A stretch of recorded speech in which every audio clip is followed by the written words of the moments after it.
Continuamos en el Sol de las Noticias de la Sociedad. Hoy hemos invitado a alguien que le decía yo extra micrófono, pues estaba dentro de uno siempre ve en la vida, en el diario vivir, en el Facebook, en los medios de comunicación, gente que le cuenta qué personajes tienen algo de importante, pues en cosas del Evangelio, de los pastores, los profetas, pues uno también escucha, se interesa, se detiene un momento para escuchar a alguien, pero al invitado de hoy he tenido el privilegio de encontrarlo en muchos eventos, y en los eventos que lo he encontrado es siempre hablando de la palabra de Dios. Le decía yo a él que dentro de las personas que yo he querido entrevistar, me falta el pastor Rigoberto Castro, y él, el pastor Jesús Lara, apóstol Jesús Lara de la iglesia La Cosecha en Comayagua, era otro de los que estaba en mi lista, y decía yo, algún día voy a tener yo el privilegio de poder hablar con él, y hoy se da esta oportunidad. Un gusto saludarlo, apóstol, bienvenido y gracias por aceptar nuestra invitación. Sé que es un hombre muy ocupado en las cosas del reino, pero y también en el sentimiento solidario hacia las personas que tienen dificultades. Así que es un honor tenerlo esta mañana. Dios me lo bendiga. Igual para mí es una bendición estar con usted y con todos sus oyentes. Creo que estamos para servir. Cuando Dios lo llama a uno, la vocación más grande que debe desarrollar es el servicio a los demás. Y lo hacemos con todo el amor en Cristo. Siempre me gusta saber cuál es la trayectoria, ¿de dónde es usted originario, pastor? Soy originario de San Pedro Sula. ¿Y cómo fue a dar a Comayagua, pues? Bueno, la verdad es que en este caminar con Cristo, uno siempre está con las maletas preparadas para donde el Señor lo envía, y allá por 1992 nos llamó el Señor a servirle. Pasé unos 10 años en preparación con el apóstol Misael Argeñal, quien es mi padre espiritual y mi mentor, y el 2002 exactamente Dios me hizo el llamado para venir a Comayagua, y fui enviado a aperturar la iglesia aquí en esta ciudad. Pero usted en su carrera es de militar. ¿Cómo fueron sus inicios? ¿Y por qué por castigo lo meten al batallón, o lo agarraron como antes lo agarraban a uno, o fue una decisión personal? Yo entré al ejército el 4 de enero de 1982. Vengo de una familia de pocos recursos y con el deseo de querer prepararme, entonces me enlisté en el ejército. Yo fui voluntario.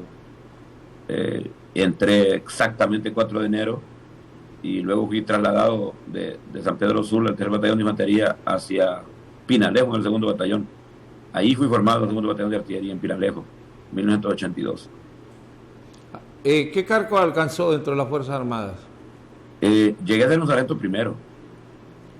Estuve en artillería del 82 al 86, y luego me trasladaron hacia la 105 Brigada, y allí me dieron la oportunidad de servir como instructor en el Liceo Militar del Norte, donde estuve hasta el 96. Así que me tiré unos 14 años sirviendo a mi país y a las Fuerzas Armadas, y durante todo ese tiempo lo aproveché para poder estudiar y prepararme, y gracias a Dios pues lo alcancé, hasta que el Señor me dijo, ok, llegó la hora que te vengas a servir a tiempo completo. Fue un llamado bien fuerte, muy fuerte. Y ahora, ¿por qué decide retirarse de las Fuerzas Armadas? Bueno, la verdad es que yo había perdido mi matrimonio, tenía 5 años de separado de mi esposa, y sin Cristo en el corazón y con toda la formación fuerte de disciplina, de responsabilidad, de carácter, tuvimos algunas dificultades hasta que el Señor me llama, me llamó de manera frontal. Yo tenía a mi hijo grave con resecamiento en un pulmón y estaba a punto de morirse en el tórax. En una visita yo regresé de nuevo hacia San Pedro Sula, tenía como unas 2 semanas de haberme convertido, y yo le dije: Señor, yo estoy dispuesto para servirte. Si sanas a mi hijo, le pones un pulmón nuevo, yo te voy a servir. Y así fue como tomé la decisión de servicio, aunque no me vine a servir a tiempo completo. Después de que le puse el pulmón nuevo, me quedé todavía otro tiempo más, y luego apareció mi hija, la segunda, con soplo en el corazón. No le pedí que la sanara, pero seguí todos los pasos correspondientes, solicité mi baja y me vine a servir al Señor. O sea que fue bien fuerte el llamado, porque era entre tomar una decisión y seguir al Señor sirviéndole, o mirar cómo mi familia se hacía pedazos, porque me reconcilió con mi esposa, restauró nuestro matrimonio y empezó todo un cambio en nuestro corazón y en mi forma de vivir. A veces resulta como imposible para el ser humano decir: no, hombre, ¿cómo? Y lo que decía la palabra o que dice la palabra de Dios, ser un hombre nuevo, convertirse, nacer de nuevo. ¿Es posible, apóstol, lograr ser un hombre nuevo? Sí es posible. Si nosotros, número uno, nos arrepentimos, pedimos perdón al Señor y nos convertimos a Él, el Espíritu Santo, que es todo un caballero, entra en nuestro corazón y empieza a procesar, porque el cambio es un proceso, no es de un día para otro. Empieza el proceso de transformación y paulatinamente Él va operando en las áreas de nuestra vida, va cambiando nuestros pensamientos, que es lo primero con lo que empieza todo el proceso, en nuestras actitudes, nuestras formas de hablar, nuestra forma de actuar, y poco a poco se va mirando el cambio. Aún la familia, los amigos se van dando cuenta que algo está pasando en nuestra vida. Entonces sí es posible. Él tiene el poder suficiente para transformar, no importa cuán duro sea nuestro corazón. Pero el Señor habla de diferentes maneras. Hay gente que con un susurro va y se acerca a los pies del Señor, se queda ahí, hace toda una vida en el cristianismo.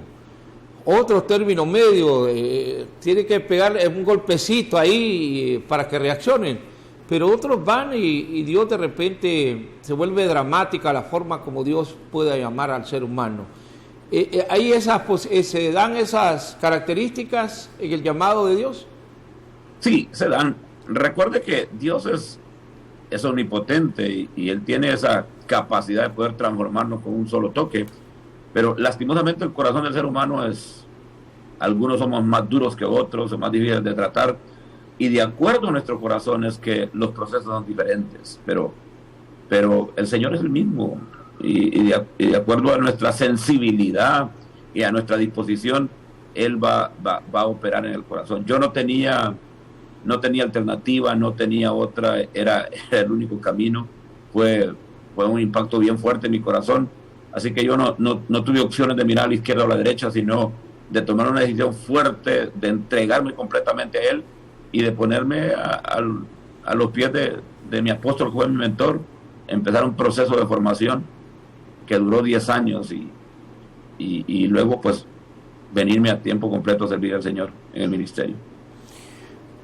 Momentos como los que vive el mundo, esto de una pandemia, un país como Honduras donde 2 huracanes golpean, y entonces la gente, algunos empezamos a responsabilizar a Dios y empieza como la confusión. Es que el que se muere es porque vino el castigo de Dios y por eso se murió. ¿Cómo entender todo esto que ocurre y lo que ocurre en el mundo y en nuestro entorno, y poder definir cuándo las cosas son de Dios y cuándo es la responsabilidad que podamos tener como humanos? Bueno, primeramente dice la Biblia que Dios tiene el límite de nuestros días en esta tierra. Con pandemia o sin pandemia, el día que nos toca partir, partimos, por un lado. Pero por otro lado, las consecuencias del pecado, de la rebelión, de la desobediencia, nos puede llevar a adelantarnos a la muerte. y recuerde que como nación hemos pasado una y otra y no hemos querido aprender. En su inmenso amor y en su gran misericordia, Dios ha permitido todo lo que nos ha pasado como nación, porque no solamente ha sido la pandemia, sino dos tormentas o dos huracanes que nos pegaron uno sobre de otro. Podríamos decir nosotros, es que Dios no nos ama, es que Dios nos está castigando, pero la Biblia dice que el padre al hijo que ama lo disciplina. Yo creo que todas estas situaciones que hemos estado viviendo como nación solamente nos muestra el gran amor que Dios tiene por nuestra patria, el gran amor que Dios tiene por esta nación, y deberíamos de sacarle ventaja a todo lo que nos sucede, porque hay mucha tela que cortar atrás de todo lo que ha pasado, que vale la pena meditarlo a través de la revelación. La muerte ha rondado y está rondando este país. Bueno, ahora por una pandemia, pero la muerte siempre ha estado aquí en Honduras con la violencia, la criminalidad. Cuando medimos los niveles de violencia con respecto al COVID-19, yo creo que todavía la criminalidad va muchos pasos adelante, Apóstol. Pero en esa vida compleja, en esa situación compleja, pues hay personas que han fallecido y familiares que quedan golpeados. De repente yo he visto a gente que nunca, muy pocas veces visitaban a su padre, pero se muere y ese día entonces empieza a llorar mañana, tarde y noche y empieza a responsabilizar a Dios. Dios, ¿por qué me quitaste a mi padre? Y tenía meses de no verlo y años y no les interesaba. Pero hay otra gente que sí le golpea y como que les cambia la vida y piden que los metan con el que se murió en el ataúd y su vida ya cambia radicalmente. ¿Qué es lo que pasa en el ser humano desde el punto de vista espiritual con estos comportamientos? Bueno, yo pienso que alejados de Cristo difícilmente vamos a lograr entender lo que nos está pasando, estamos viviendo. Porque vienen los razonamientos, las conjeturas, buscamos a quién echarle la culpa y algunos de nosotros hemos tenido mucha hipocresía en el corazón, porque llegar a llorar donde un ser querido yace muerto y empezar a reclamar es casi hipócrita. Creo que el verdadero amor es el que siempre está pendiente de un ser querido, más bien un padre, una madre, un esposo, una hija, un hijo, y que está en todo tiempo, porque el amor no es que ahora sí, mañana no. El amor es un don de Dios, viene del cielo, y cuando abrimos el corazón y experimentamos ese amor, vamos a ser transparentes, vamos a ser genuinos, vamos a mostrar siempre, en todo tiempo, ese amor. Estamos mirando nosotros escenas desgarradoras. Difícil ver una familia separarse de un ser querido, máxime cuando es el esposo, cuando es el padre. Yo no quisiera estar en esos zapatos, ni quisiera vivir una situación de estas, aunque no estamos libres de esto, pero uno mira a la gente, mira a la familia, las esposas, los hijos, los escucha y uno se da cuenta la relación que había con ese padre, con esa madre, con ese hijo. Se da cuenta uno el nivel de amor que había en ellos, y uno puede hacerse parte aún sin haberles conocido de ese dolor y ese sentimiento. Siempre será difícil separarse de un ser querido, eso no lo podemos obviar. Siempre estaremos llorando, afligidos, y algunos sin revelación, pues echándole la culpa a Dios. Pero hay posibilidades de que ese sentimiento cambie acercándose a Dios. Claro que sí, porque no es lo mismo perder un pariente, un familiar cercano sin Cristo, a perderlo en Cristo. Porque dice la Biblia que ya no estén tristes como los que no tienen esperanza, ya que los que duermen en Cristo resucitarán primero. Entonces, la Biblia nos habla de una esperanza. Cuando uno sabe que ese ser querido estaba en Cristo, cuando uno tiene a Cristo en el corazón, no se va a poner triste. Lógico, nos va a poner a reír, ¿verdad? Pero no va a estar triste como los demás, sin esperanza, porque sabe uno que este ser querido solamente se adelantó, y tarde que temprano, en el regreso de Cristo por la iglesia, él resucitará primero. Y ¿por qué? Y bueno, de repente no sé si lo voy a plantear como una crítica, pero ya poco se habla apóstol, de las calles de oro. Ya muy poco se habla desde los púlpitos de lo que Dios ofrece en la vida eterna. Como que ya no es algo atractivo el decirle a la gente que si se muere en Cristo va a tener la oportunidad de estar con Dios. ¿Qué pasó?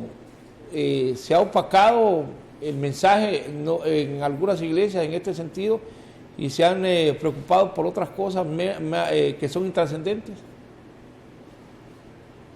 Lastimosamente, los púlpitos se han alejado de estos principios divinos que no tenemos que dejar de hablar de ellos, como el rapto de la iglesia, la vida eterna, la morada celestial, la nueva Jerusalén, que es nuestra responsabilidad predicarla, pero la iglesia se ha visto invadida por una cantidad de pensamientos y de teologías humanas y que realmente van en contra de la palabra y en contra de los principios de nuestro Padre Jehová.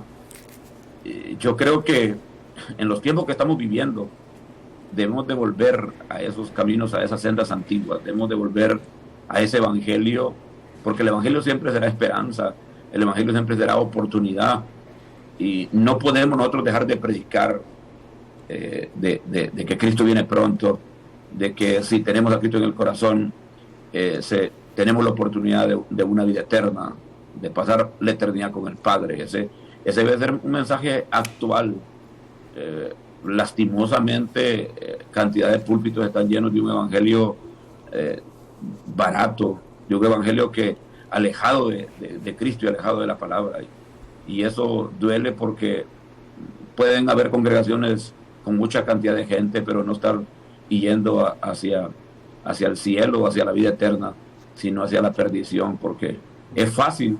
La tela que nos separa del mundo es tan fácil que un hombre o una mujer puede estar amando algo, creyendo que son principios divinos y realmente son pensamientos de hombre. Ahora, muy poco también en contra del diablo.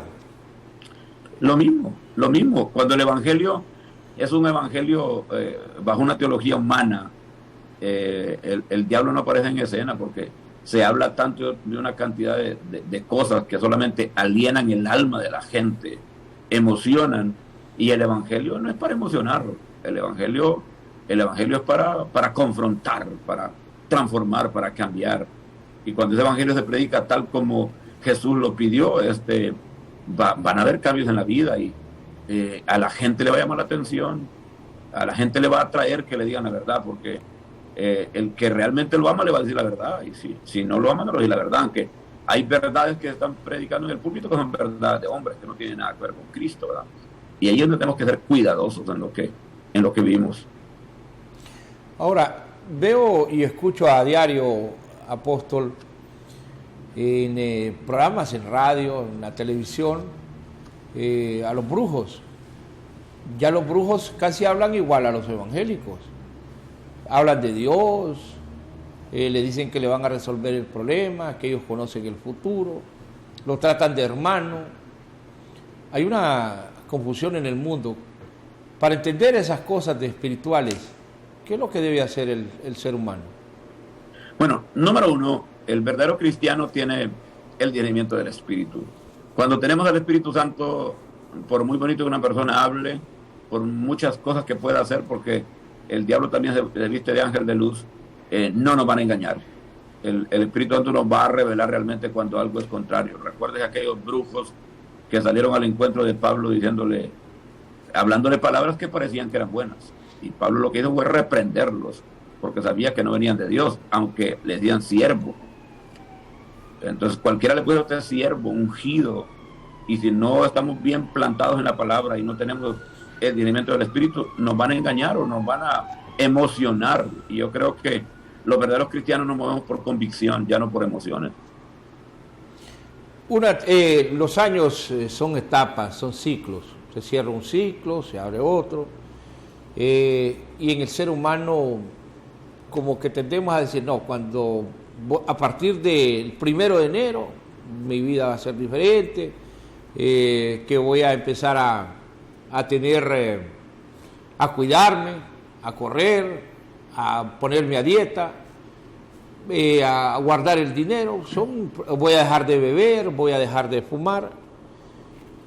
Siempre como que los fines de año y los inicios de año, o los principios de mes o fin de mes, o fechas importantes también marcan el deseo de la gente de poder cambiar. Es real. Sí, pero a veces solamente como un dicho, ¿verdad? Sí. Solo como un dicho. O sea, yo he escuchado una cantidad de gente que ya para finalizar en diciembre, en enero entro al gimnasio, en enero me pongo a dieta, y lo mismo nos va pasando en Cristo, vamos posponiendo. Hoy sí me voy a meter con el Señor, hoy me voy a determinar, voy a empezar a servir, me voy a comprometer en el servicio, me voy a preparar para servirle a Él. Siempre estamos posponiendo. Entonces, la falta de enfoque y la falta de propósito y destino profético nos lleva a veces a estar posponiendo nuestra vida, y por eso es que nunca avanzamos, porque el creyente que se determina, el creyente que abraza tu propósito, el cristiano que se encuentra con ese destino profético, ese cristiano va a ir de gloria en gloria y de victoria en victoria, va a estar claro en el propósito para su vida en esta tierra, va a trabajar con objetivos claros y va a estar enfocado en lo que significa servir y seguir a Cristo. Para aceptar a Cristo hay que ir preparado, o hay que ser como el paracaidista, lanzarse al espacio, a lo que salga. Porque hay gente que dice, no, cuando usted le habla de la palabra de Dios, le dice, no, es que en este momento no estoy preparado. ¿Cómo debe ser la mentalidad de alguien que quiere cambiar su vida y lo quiere hacer a la luz del Evangelio? Bueno, tomar una decisión. El ser humano nunca va a estar preparado para recibir a Cristo, nunca va a estar preparado para dejar de cambiar. Yo creo que el entregar su vida a Cristo es una decisión. Yo decido hoy. Si nosotros vamos diciendo no estoy preparado, el diablo nunca lo va a dejar que se prepare. Esta es una determinación, y como decía usted, es como lanzarse del avión y con la fe que el paracaídas se va a abrir. Aunque aquí no es un paracaídas, es el poder de la sangre de Cristo transformando y cambiando. Pero cuando tomamos decisiones, yo creo que Dios anda buscando hombres y mujeres de decisión, hombres y mujeres que sean determinantes, porque los tibios no funcionan en Cristo. O somos fríos o somos calientes, pero no estamos con medias tintas de que hoy sí, mañana no. ¿Es ahora o es ahora? Todo esto que ocurre nos debe de hacer reflexionar, pero yo me sorprendo, apóstol Jesús Lara, en el caso del alcohólico. El alcohólico sufre, llega a momentos de sufrimiento impresionantes, llega y lo golpea el alcohol de la manera más cruel y dice, no, yo tengo que dejar de beber. Medio se recupera, medio se levanta y al poco tiempo vuelve al camino. Y eso también puede ser en la otra vida, no necesariamente el que bebe alcohol, sino los que somos pecadores, que hoy decimos, no, Señor, a partir de hoy no peco, y al siguiente día estamos en una situación dramática. ¿Qué pasa con el ser humano en esas condiciones? Pero mira lo que dice la Biblia. El hombre de doble ánimo es inconstante en todos sus caminos. Entonces, ese doble ánimo nos lleva a ser inconstantes e indecisos. Y Apocalipsis lo dice fuerte. O eres frío o eres caliente, pero si te mantienes indeciso, que sí que voy a cambiar, que ahora lo voy a dejar, y nunca lo deja, terminará perdiendo su vida, perdiendo la vida eterna, porque nunca toma decisiones.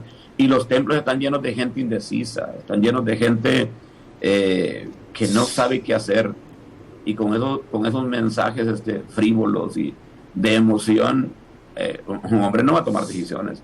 El hombre toma decisiones cuando lo enfrenta a la palabra. Cuando la palabra le pega en el corazón, el Espíritu Santo lo va a convencer. De otra manera, los seres humanos ahí vamos a estar, ahora sí, mañana no, y nunca vamos a avanzar. Esos mensajes de emoción, ahí se habla ya ahora, más parecen psicólogos los predicadores y las predicadoras que gente hablando del Evangelio. ¿Qué pasó? ¿Qué nos ha pasado en los últimos años? Cuando los ministros pues, olvidamos los principios, nuestra responsabilidad como ministros es de la oración y la palabra. Cuando abandonamos el altar de Jehová, los mensajes más van a parecer motivacionales, van a aparecer programas de entretenimiento, pero cuando se tiene una relación con el Padre, una relación cercana con Cristo y con el Espíritu Santo, siempre va a haber un mensaje fresco que nos va a confrontar, que nos va a pegar, que nos va a tocar. Entonces, yo creo, y no quiero entrar en una crítica porque es falta de ética ministerial, pero necesitamos orar para que la iglesia en general regresemos al primer amor y volvamos al altar de Dios, volvamos a la revelación, a la búsqueda de su presencia, donde Él nos hable y nos diga realmente lo que queremos, lo que debemos de hacer, porque si no, seguiremos escuchando mensajes así, mensajes motivacionales nada más, de inspiración, donde hay muchos gritos pero no hay lágrimas. Y en este tipo de situaciones, el país en los últimos años se ha visto impactado muy fuerte en el tema político. ¿Ha afectado el hecho de que pastores evangélicos agarren bandera o se atrevan a vertir acciones proféticas sobre los gobernantes? ¿Cómo ha incidido esto en el ánimo del ciudadano? Bueno, da lástima y da pena, porque creo que nuestra responsabilidad como los ministros es confrontar con la verdad, es hablar con la palabra.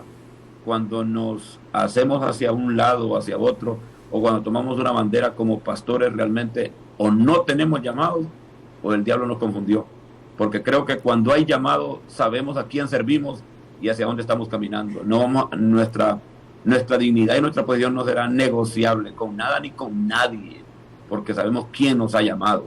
Entonces creo que nuestra responsabilidad como verdaderos ministros del Señor es predicar el Evangelio, es guiar a una nación hacia la verdad, hacia el cambio, hacia la transformación.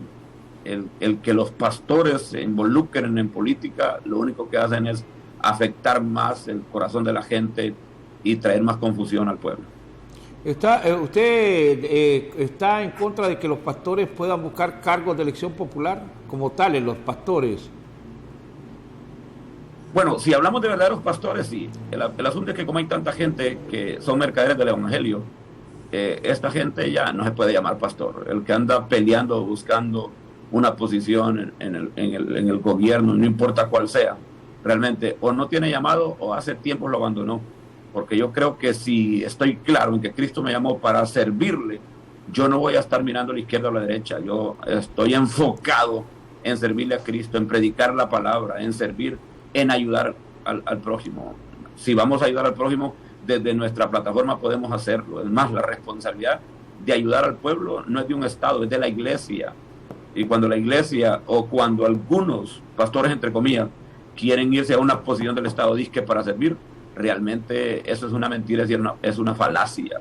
Y por eso es que Dios no ha permitido en esta nación que pastores o apóstoles o profetas lleguen a una posición. Han sido cantidades las que se han involucrado en cada elección y yo no miro a uno que haya resurgido, y los que decían ser cristianos y que llegaron a una posición, después de un tiempo se apagaron y dejaron de hablar como hablaban al principio.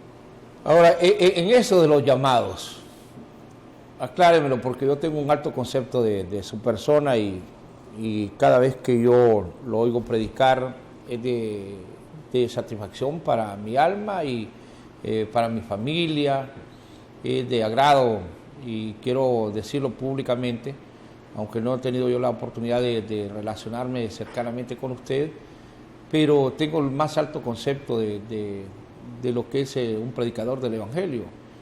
Y lo voy a reiterar, lo dije al principio del programa, usted huele a oveja, usted es un hombre cercano a su iglesia, es una persona que las 24 horas del día no solamente de hablar del Evangelio, sino que es cercano también a la problemática que vive el hermano en el aspecto de darle ayuda, de colaborar con ellos. Y yo siento una admiración por su trabajo pastoral, y que es de mucho respeto también de nuestro apóstol, nuestro padre espiritual, el pastor Mario Carvajal, que nos lo pone a usted como muestra de ese trabajo y esa entrega por el Evangelio. Usted dice mercaderes del Evangelio. ¿Cómo identificamos a un mercader del Evangelio?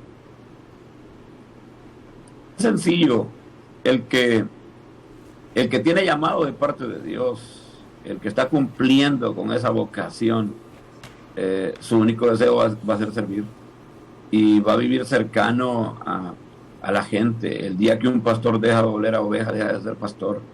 Entonces, cuando somos inalcanzables, cuando nadie se nos puede acercar, lastimosamente nos separamos del verdadero llamado, nos separamos de esa unción. Jesucristo, siendo el Hijo de Dios, siempre estaba entre la gente, y si Él, siendo Dios, estaba entre la gente, ¿quiénes somos nosotros los seres humanos que por misericordia y gracia le servimos para separarnos de la gente o volvernos inalcanzables? Yo creo que el día que el pastor ya está necesitando intermediario, enterró su llamado, y no es un líder ni un siervo, sino un capataz, alguien que se preocupa por su bienestar y no por el bienestar de la gente.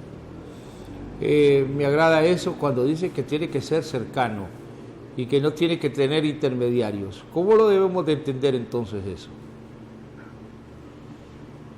Cuando no hay intermediario, el pastor debe ser pronto a estar ahí, que si alguien le busca, no, mire, tiene que hablar con otra persona para poder accesarlo. No, porque cuando Jesús llegó al pozo con sus discípulos y la samaritana estaba allí, e inmediatamente habló con él, no le dijo, no esperen que vengan los discípulos para que las atiendan. Cuando Zaqueo estaba en el árbol sicómoro y le dijo, Zaqueo, baja de allí, no le dijo, Pedro, atiende a Zaqueo. O sea, nosotros miramos en cada ejemplo de Jesús y yendo con una respuesta hacia la gente. El verdadero llamado, o el siervo o la sierva de Dios que tiene llamado fuerte, siempre va a tener una respuesta para la necesidad de la gente, siempre va a estar pronto para atender. Yo no puedo ni podría enviar a la gente a que lo atienda a otro. Creo que si Dios me llamó, yo soy el responsable de atender a la gente, porque ese es mi llamado como pastor. Hay gente que es reacia a entender esto de los milagros y creen que esas son historias que se encuentran en la Biblia y que solo el Señor Jesucristo y sus apóstoles eran los capaces de hacer milagros. ¿Hay milagros en la actualidad, apóstol? Claro que hay milagros. Recuerde que cuando Jesús estaba a punto de partir, dijo, en mi nombre harán cosas mayores que las que yo hice. O sea, Jesús dejó activada una promesa que si la tomamos y la creemos y la ponemos por obra, vamos a mirar milagros. Este año para nosotros ha sido estupendo, porque hemos mirado 2 milagros de cáncer, y ahorita, en medio de esta pandemia, gente que se ha dado cuenta que suceden milagros en nuestro ministerio, ya allí entubados y ya casi desahuciados, nos han pedido que oremos, y esta semana previamente un doctor hizo una pequeña petición ya desahuciado. Los médicos le dijeron, usted se va a morir, colapsaron sus riñones, colapsó su corazón, usted ya no puede seguir viviendo, el medicamento no lo recibió, no lo aceptó, y él logró hacer una pequeña llamada. Hicimos una oración en el altar sin ponerle las manos en él, porque no es el pastor, es el Espíritu Santo obrando en la vida de las personas, de acuerdo a la fe con la que oramos. Y este doctor ya nos mandó un video testificando, y gracias a Dios el Señor lo sacó prácticamente de la muerte. Los médicos dijeron, solamente un milagro pudo levantarlo. Así que yo soy testigo y a la vez doy testimonio de que los milagros siguen existiendo mientras se predique el Evangelio de Cristo tal como debemos de hacer. Ahora, en esto de los milagros, hay gente que cuando ya está en ese corredor de la muerte, o está en una situación complicada de materia económica, o porque no tiene un trabajo, o porque el hijo se le porta mal, o porque va a perder el marido, o porque se le va a ir la señora, recurrimos a esa acción de pedirle a Dios que nos haga un milagro. Y entonces la señora que tiene 5 años de estar esperando de que el marido deje de beber, que tiene 10 años de estar pidiendo salir de las deudas, y dice, bueno, mi milagro no llega. ¿De quién es la decisión del milagro? ¿Puede ser una decisión personal o es una decisión de Dios que el milagro llegue? Bueno, 2 cosas. Número 1, recuerde que sin fe es imposible agradar a Dios. Es importante nuestra fe. Pero por el otro lado, y más importante, Dios es un Dios de misericordia. Y Dios tiene misericordia con los que tienen misericordia. A veces Dios va a hacer cosas que no van a tener sentido para nosotros. ¿Por qué sanó a fulano y no sanó a mi papá? Dentro de su soberanía, Dios va a sanar a quien Él quiera. Y hemos orado por pastores y se los llevó el Señor. Y uno puede decir, bueno, ¿por qué no levantó al pastor si él predicaba? Esa es la soberanía de Dios y es la que nosotros tenemos que respetar, porque va a ser así. No todos a los que le ponemos las manos se van a sanar, eso es seguro, pero hay que entender esto: no es porque yo les ponga las manos que se sanan, sino porque tenga fe y porque el Espíritu Santo opere en él. Nosotros los pastores no sanamos a nadie, solo somos instrumentos en las manos de Dios. Cuando extendemos las manos en fe, es el Espíritu Santo el que obra y lo va a levantar. Ahora, es importante que esa persona se acerque con fe y que nos pongamos de acuerdo en la misma fe, porque en el acuerdo hay un poder para desatar ese milagro. Pero muchas veces no se va a dar el milagro, y yo lo he mirado en muchas ocasiones. Entonces tenemos que aprender a aceptar su voluntad perfecta. Y me recuerdo yo, y bueno, siempre, no sé por qué, desde hace muchos años, se lo tengo que confesar, apóstol Jesús Lara, hay un texto de la Biblia que me ha llamado a mí la atención, y es aquel hombre que estaba en el pozo y en determinado tiempo llegaba el ángel y removía las aguas, y había oportunidad de solo un milagro. Y dice la Biblia que estuvo como 30 años ese hombre esperando que se diera eso, pero llegó el Señor Jesús y lo sanó. Siempre nos puede pasar a muchos. Estamos hace 30 años esperando un milagro y no nos damos cuenta que tenemos ahí cerquita a quien es el que abre la llave para que los milagros se hagan de manera inmediata. Podemos estar en esa misma condición. Claro, ese es un ejemplo.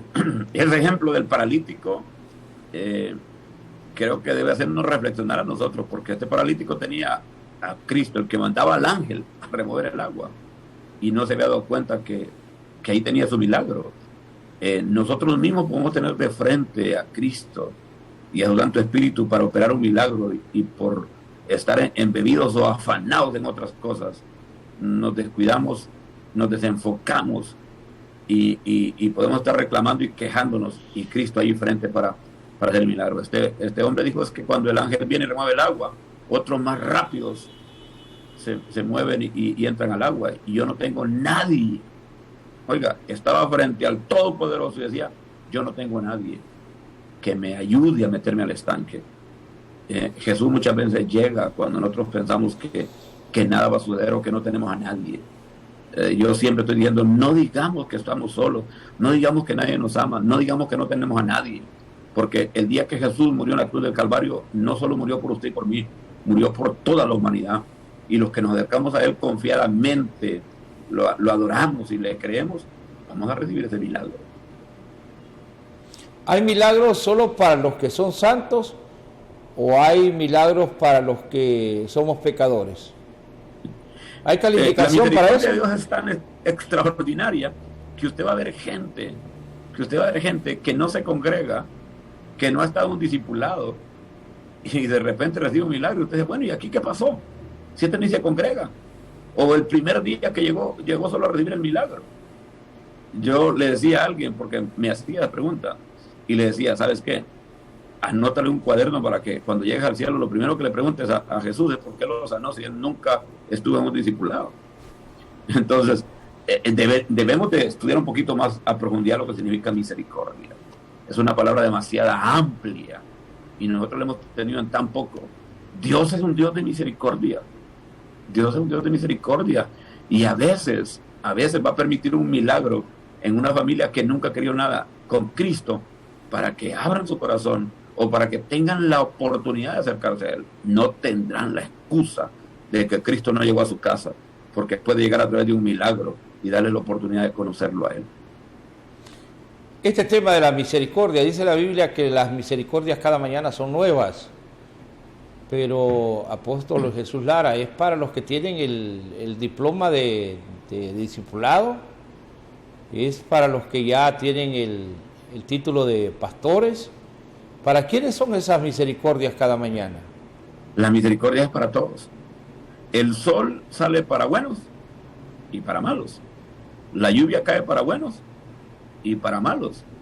Dios hace que sus misericordias sean nuevas cada mañana para todos.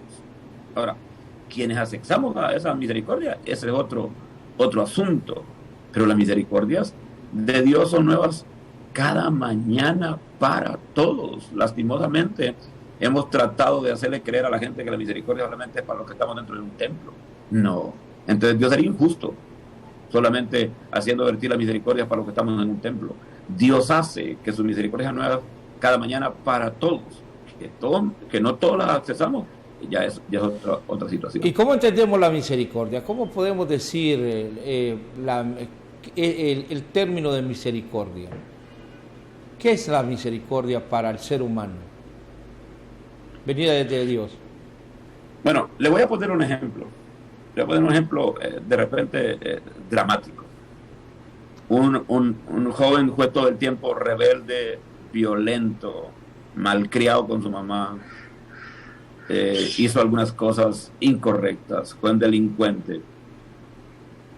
Y a 5 minutos de morir o a 3 minutos de morir, él entregó su vida a Cristo. Yo le pregunto, ¿se salva? Si toda la vida fue un delincuente y a 3 minutos para morir le entregó su vida a Cristo. No, ¿Se salvará? ¿O se salvó este muchacho si 3 minutos antes de morir le entregó su vida a Cristo? Bueno, si me lo pregunta desde el punto de vista humano, yo diría, no hombre, ese fue frito, se va directamente allá a la caldera del diablo. Pero visto desde los ojos de Dios, me imagino que le da la oportunidad. Allí es donde opera la misericordia de Dios. Imagine que este muchacho toda la vida fue violento, toda la vida fue un delincuente, y ya para morir le entrega su vida a Cristo. ¿Qué fue lo que operó en él? La misericordia de Dios. Y si no existiera la misericordia de Dios, entonces los que son delincuentes, los que son perversos, no tendrían oportunidad de arrepentirse ni de salvarse. Entonces, mucha gente yo le hice esta pregunta y me dice, no, pastor, no. Ese era delincuente toda la vida, ese no se salvó, ese fue al infierno. Yo digo, ¿y la misericordia de Dios? ¿Dónde está la misericordia de Dios? Entonces, allí es donde opera la misericordia de Dios. Entonces, es algo que no podemos entender o que de repente vamos a conjeturar a razones de decir, no, hombre, Dios es injusto. No. Dejemos a un lado la justicia, porque aquí estamos hablando de misericordia. En su misericordia, el que se arrepiente, no importa que toda su vida haya sido un perverso, si se arrepintió en el último momento, se salvó por la misericordia de Dios. En esto del ser humano y la política y lo que ocurre en nuestra Honduras, pues a veces la gente dice, bueno, ¿cómo es que estuvo en el gobierno o robó? O de repente vemos un muchacho tatuado y viene de una vida, como usted lo señalaba, de crimen, de violencia, de consumo de drogas, alcohol, prostitución, de todo lo que se quiera. Entonces, ¿cómo alguien puede venir a decir hoy que cambió su vida y que Dios lo va a perdonar por todos esos crímenes que hizo? ¿Hay capacidad de Dios para perdonar cualquier cosa que un ser humano de lo peor haya hecho? Si se arrepiente y pide perdón, sí. La clave de la salvación es el arrepentimiento. es el pedir perdón. Por muy malo que sea, por muy perverso que haya sido, si este hombre o esta mujer pide perdón y se arrepiente realmente, si se vuelve a sus malos caminos, Él es justo y fiel para perdonar sus pecados. Esa es la grandeza del Padre que tenemos. Esa es la hermosura del Cristo de la gloria, que si nosotros confesamos que Él es nuestro Señor, si nos arrepentimos de nuestros pecados, si nos volvemos de los malos caminos hacia Él, Él es justo y fiel para perdonar nuestros pecados. Por eso es que yo le sirvo a mi Cristo, porque yo digo, Él es un Dios de oportunidades. Y si los seres humanos cambiamos, si los seres humanos pedimos perdón y nos arrepentimos, si nos volvemos de nuestros malos caminos hacia Él, siempre lo vamos a encontrar con ese amor y misericordia para perdonarnos. Hay gente que dice, no, pero ¿para qué me voy a congregar yo si yo no necesito de congregarme? Si Dios está en todo lugar y está conmigo. ¿Cuál es la importancia de congregarse? Bueno, número uno, la Biblia dice no dejando de congregarse como algunos tienen por costumbre. Note usted que ubica una palabra, costumbre. La costumbre es una palabra que viene de un origen de satanismo, de brujería. Es costumbre que la gente no quiera decidir volverse hacia el Señor. Pero por el otro lado, es importante congregarse. ¿Por qué? Porque necesitamos ser mentoreados, discipulados. Sin discipulado no hay transformación, sin discipulado no hay cambio. Es el discipulado en el corazón del creyente que lo hace diferente, que lo va cambiando paulatinamente. Nosotros como oyentes, aunque seamos buenos, nadie se salva por ser bueno. La gente se salva por la misericordia de Dios, por esa sangre de Cristo, pero por arrepentirse y convertirse. Buenos hay un montón en la vida, pero les aseguro que al final de la historia no se van a salvar por ser buenos, sino porque tomaron la decisión de reconocerlo a Él como su Señor. Bien, tenemos ahí un pequeño problemita, ahí ya recuperamos ya la imagen. Ahora, esto es cajonero para ustedes los pastores y los apóstoles y la gente que está en la iglesia. Ahí estamos bien. Apóstol Jesús Lara, el mayor crítico del diezmo es aquel, o de la ofrenda, es aquel que estuvo en el Evangelio y nunca dio nada. Entonces se sale del Evangelio y se han convertido en críticos del diezmo. ¿Qué es el diezmo y cómo debemos de entenderlo? ¿Y qué es la ofrenda como tal? ¿Qué bendición viene alrededor de la ofrenda y el diezmo? Bueno, número uno, el diezmo no fue instituido en la ley, ¿verdad? El diezmo inició con Abraham antes de que existiera la ley. Y el diezmo tiene que ver con la honra. Los diezmos no se los doy al Señor, se los traigo. Y cuando yo le traigo mi diezmo al Señor, Él me ha prometido abrir las compuertas de los cielos y derramar bendiciones hasta que sobreabunden. Pero lo otro que es más importante, que no lo atendemos, es reprender por nosotros al diablo para que no nos robe. Yo conozco un montón de gente que critica lo del diezmo, y ellos le diezman a la cervecería todos los meses debiendo, le diezman a la tabacalera fumando, y dan más del diezmo, porque las cantidades que gastan cada fin de semana en bebida son enormes. Entonces, eso es doble moral, porque están criticando el que le damos al Señor, y ellos le dan a la cervecería y le dan a la tabacalera. Entonces, siempre van a haber críticos, y muchas veces los críticos de gente que estuvo en el Evangelio, que nunca honró a Dios, que no entiende lo que es la honra, y ahora se vuelven críticos. Pero yo creo que el diezmo, número uno, es un principio de gratitud, de honra. Yo disfruto, mi familia disfruta que honremos al Señor, y le damos porque hay gratitud en nuestro corazón, porque entendemos que Él es nuestro Padre y que ocupa el primer lugar de nuestra vida. Cuando Cristo ocupa el primer lugar en nuestro corazón, nos va a ser fácil honrarlo. La ofrenda es parte de la gratitud, esa se la traemos, pero la ofrenda es mayor que el diezmo, porque la ofrenda no tiene límite, y eso demuestra la gratitud que hay en nuestro corazón. El diezmo es una honra y la ofrenda es parte de la gratitud. Debemos de practicarla. Si lo hiciéramos, fuéramos diferentes. ¿Por qué Israel es tan bendecido? Porque Israel, no importa la nación donde se encuentra un israelita, desde allí le hace llegar los diezmos al Señor. Ellos siguen honrando a Dios como principio, y no hay nación más bendecida en toda la tierra que Israel. Bueno, estamos ya en la recta final, apóstol, y yo quiero darle un tiempo para que usted, aparte de todo el mensaje que nos ha dado durante esta conversación que hemos tenido, también podemos dejar a alguien, algo en el corazón de mucha gente que hoy está triste, sola. Tiene un montón de gente a su alrededor, pero están solos. He escuchado yo testimonios de jugadores de fútbol, de cantantes, que dicen, estaba en lo más impactante de mi carrera, lleno un estadio con miles y miles de personas. Se terminó el concierto, me fui para el hotel y me sentía solo. Pues hay gente que se siente sola, triste, deprimida, que ve todo con negativismo, que está pendiente de lo que el mundo se dedica a multiplicar, que las situaciones van a ser complejas, que las situaciones van a ser difíciles, que aquí ya no se va a poder vivir, y eso yo lo vengo escuchando desde mi papá vendía y mi mamá tenían negocios en el mercado y costaba 10 centavos la libra de azúcar, y le subían 2 centavos a la libra de azúcar y decía la gente, aquí ya no se va a poder vivir. ¿Por qué? No, es que aquí ya le subieron al azúcar 2 centavos, ya le subieron 5 centavos al bus, valía 10 y lo subieron a 15, aquí no sabemos qué es lo que vamos a hacer. Y 40, 50 años después, escucho el mismo mensaje. ¿Qué le podemos decir a ese que cree que ya todo está perdido, que ya para él no hay oportunidad? Hombres y mujeres que creen que esto es lo peor que les ha ocurrido, haber nacido. Desde la visión de Cristo, ¿qué es lo que le podemos decir?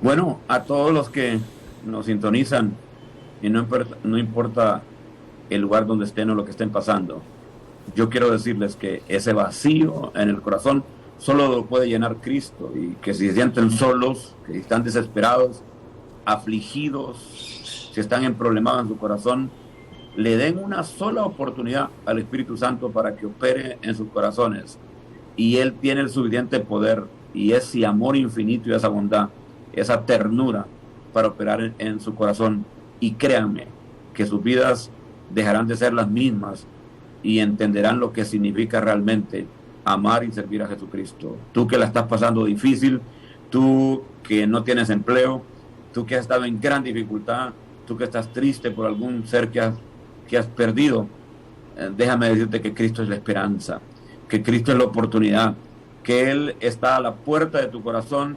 Si se lo abres, Él va a entrar, va a sanar tu corazón, va a sanar tus heridas y te va a propiciar una oportunidad de esperanza, de paz y de confianza. Hay una gran diferencia entre estar afligido sin Cristo y estar afligido teniendo a Cristo, porque Cristo siempre será nuestra fortaleza, nuestro sustento, será nuestra vida. Ábrele tu corazón a Cristo, dale una oportunidad al Señor y créeme que cambiará tu atmósfera y cambiará tu vida, y serás diferente y te convertirás en bendición para tu familia y para los que te rodean. Muchas gracias, apóstol. Ha sido grato poder conversar con usted, y pues el contacto, y yo le advertí a usted que tenía el permiso de su señora esposa, la pastora, a quien yo le tengo mucho aprecio, le sigo a través de las redes, sé que es una mujer también entregada al Evangelio de manera plena, junto con sus hijos, y eso más ese mensaje permanente y el trabajo que usted hace en diferentes comunidades, que en una próxima invitación vamos a hablar de toda esa proyección social que usted tiene desde la iglesia La Cosecha en Comayagua. Les pido a Dios nos dé la oportunidad de poder saludarlo personalmente, estrecharle su mano y un fuerte abrazo, y mi cariño y mi respeto de parte de mi familia también, que sentimos admiración por el trabajo que usted hace, y sin duda que esto es debido al testimonio de vida que usted tiene, y eso nos hace sentir agradados de ser su amigo. Muchas gracias, apóstol. Igual a la distancia, un abrazo, saludos a su familia y bendiciones a todos los que nos han escuchado. Que Dios siempre agrande la gracia y el favor sobre su vida y haga multiplicar todo lo que llegue a sus manos. Lo bendigo. Bueno, ha sido el apóstol Jesús Lara del Ministerio de la Cosecha en Comayagua. A ustedes gracias por la sintonía. Los invitamos para que continúen con la programación del único y más